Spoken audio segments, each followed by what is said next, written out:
حضرت عمر فاروق فرماتے ہیں کہ میں نے حضور سے عرض کیا، یہ بخاری میں موجود ہے، حضور آپ بھی سچے، قرآن بھی سچا، اسلام بھی سچا، پھر ہم دب کے صلح کیوں کریں؟ نبی پاک نے فرمایا عمر میں اللہ کا رسول ہوں، میں مرضی سے بات نہیں کرتا، وہی کہتا ہوں جو میرا رب مجھے حکم ارشاد فرماتا ہے۔ میں نے کہا یا رسول اللہ ہم نے فرمایا نہیں تھا کہ عمرہ کریں گے؟ تو حضور فرمانے لگے کہا تھا عمرہ کریں گے، یہ تو نہیں کہا تھا کہ اسی سال ہی کریں گے۔ کہتے ہیں میری نا ابھی وہ چونکہ جذبہ جہاد بڑا جوان تھا، میں وہاں سے نکل کے تو حضرت صدیق اکبر کے پاس 1 منٹ کے بعد آیا، میں نے ان سے بھی کہا حضور بھی سچے، قرآن بھی سچا، اسلام بھی سچا، تو دب کے صلح کیوں کریں؟ جناب صدیق کے بھی وہی جملے، وہی رنگ، حضور کی غلامی والا، فرمانے لگے عمر وہ اللہ کے رسول ہے، مرضی سے نہیں بولتے، وہی فرماتے ہیں جو رب انہیں حکم ارشاد فرماتا ہے۔ فرماتے میں نے فوراً کہا، عرض کی کہ ابو بکر حضور نے فرمایا نہیں تھا کہ عمرہ کریں گے؟ کہتے صدیق اکبر بھی مسکرائے اور فرمانے لگے عمر تجھے تیری مہر ہوئے، حضور نے فرمایا تھا عمرہ کریں گے، یہ تو نہیں کہا تھا کہ اسی سال ہی کریں گے۔ میرے بھائی آپ دوڑائیں، عقل کتنی دوڑائیں گے؟ عقل محدود ہی بڑی ہے، تو تھک جاتی ہے 1.5 منٹ میں۔ میں آپ کو ایک بات بتاؤں، ہمارے اسد فرمایا کرتے تھے جو بندہ علم رکھتا ہے اور عمل نہیں نہ کرتا وہ تو اداکار بن جاتا ہے۔ ناراض ہو گئے آپ لوگ؟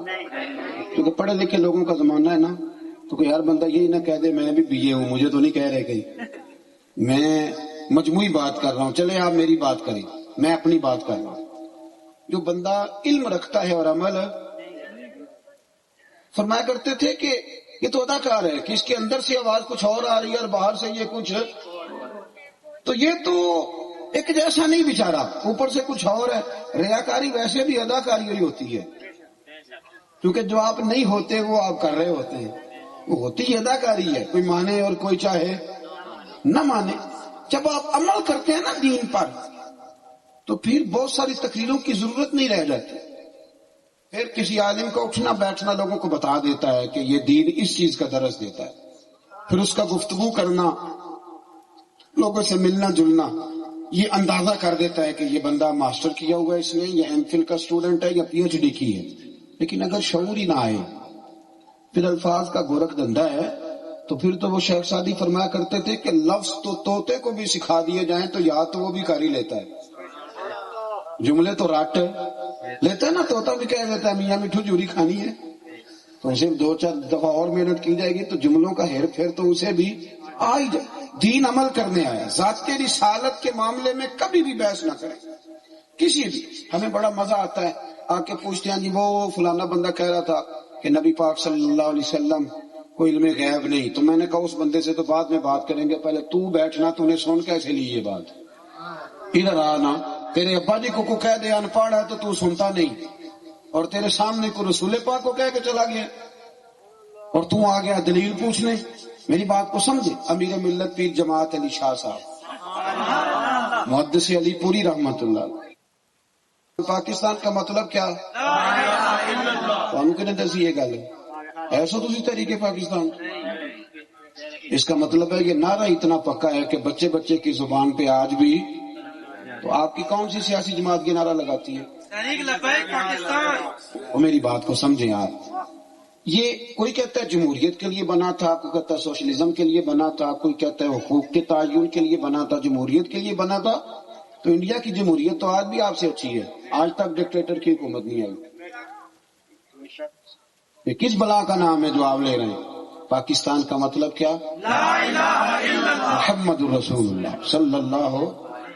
امیر ملت فرماتے ہیں جب پاکستان بن رہا تھا نا تو ہم پاکستان کے حق میں تقریریں کرتے تھے، لوگوں کو بتاتے تھے کہ وہاں نبی پاک صلی اللہ علیہ وسلم کا نظام نافذ ہوگا، امیر غریب کا فرق مٹے گا، انصاف لوگوں کو دہلیز تک ملے گا۔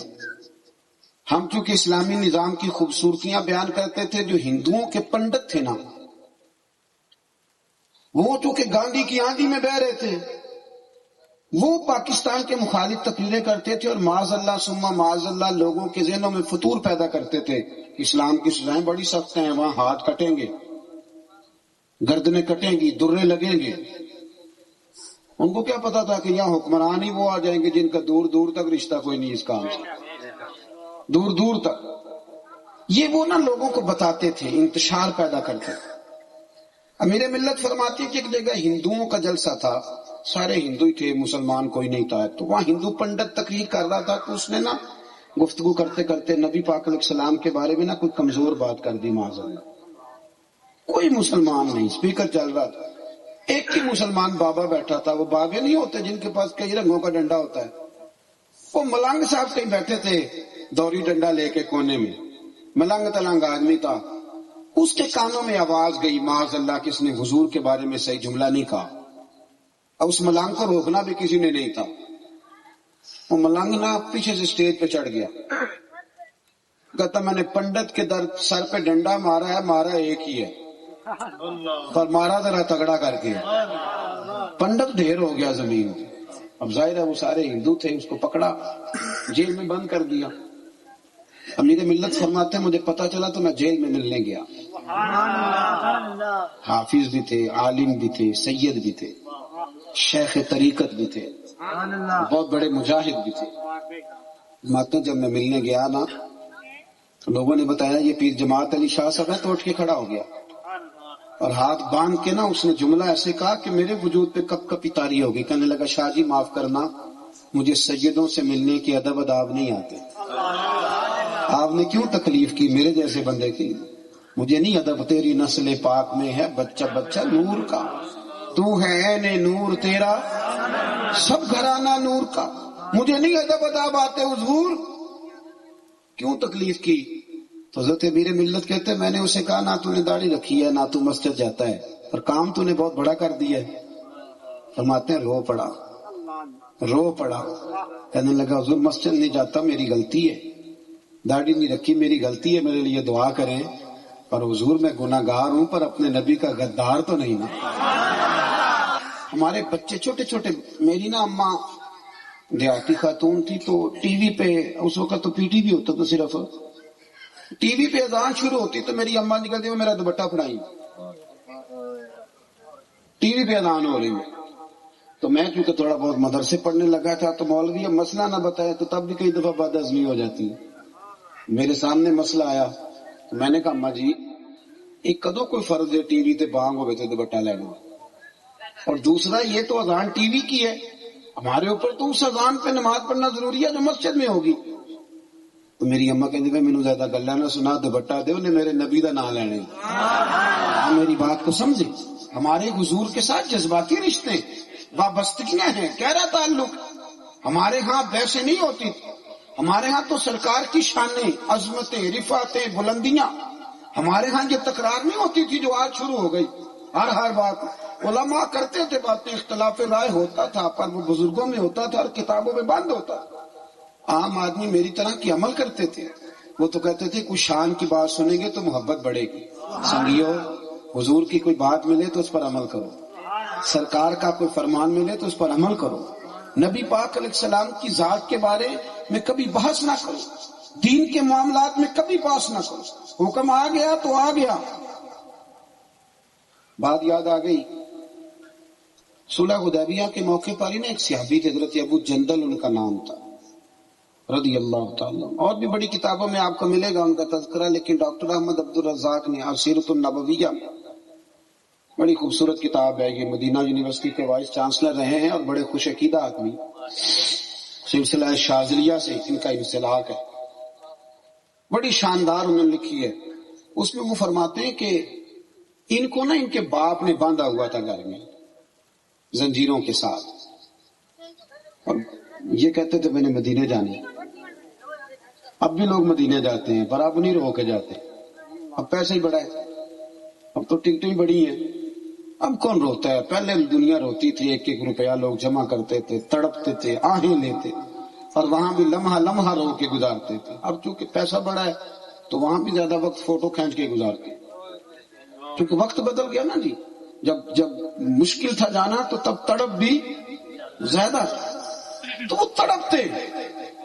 باندھ رکھا ہے باپ نے، بھائیوں نے. انہیں کسی نے بتایا کہ نبی پاک نا حدیبیہ تک آ گیا. تو مکہ شریف میں جس گھر میں وہ قید تھے وہاں کسی طریقے سے انہوں نے اپنا سر مار مار کے کھڑکی توڑی. مولا علی کہتے ہیں جب وہ تشریف لائے نا حدیبیہ میں تو ان کے پیروں میں زنجیریں تھیں. تو جب وہ چل کے آ رہے تھے نا تو لکیریں بن رہی تھی خون کی، جہاں جہاں سے چل کے آ رہے خون کی لکیریں بن رہی تھی. اللہ اکبر.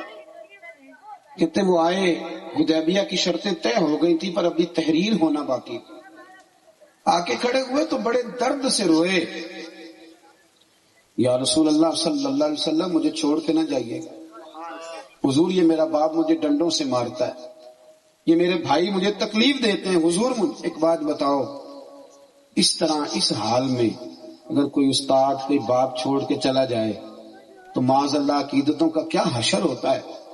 لیکن رسول کریم علیہ السلام نے جب ان کے آنسو دیکھے تو حضور بھی روئے، صحابہ بھی روئے. مولا کائنات فرماتے ہیں دل کرتا تھا حضور حکم دیں تو ان کافروں کو میں گھوڑوں کی پشتوں پہ باندھ کے لے جاؤں، اتنا ظلم بھی کوئی کرتا ہے. لیکن کہتے ہیں ابھی وہ بات کر ہی رہے تھے کہ ابو سفیان بولے، کہنے لگے آپ نہیں لے جا سکتے، آپ نے شرط طے کر دی ہے کہ نہیں لے جا سکتے. ان کے والد بھی بول پڑے، بات آگے نکل گئی. ایک صحابی نے کہا کہ ابھی تو لکھا جانا باقی ہے، تو کہنے لگے ٹھیک ہے پھر ہم توڑتے ہیں یہ معاہدہ. توجہ کرنا میری بات پر، داستان نہیں سنا رہا.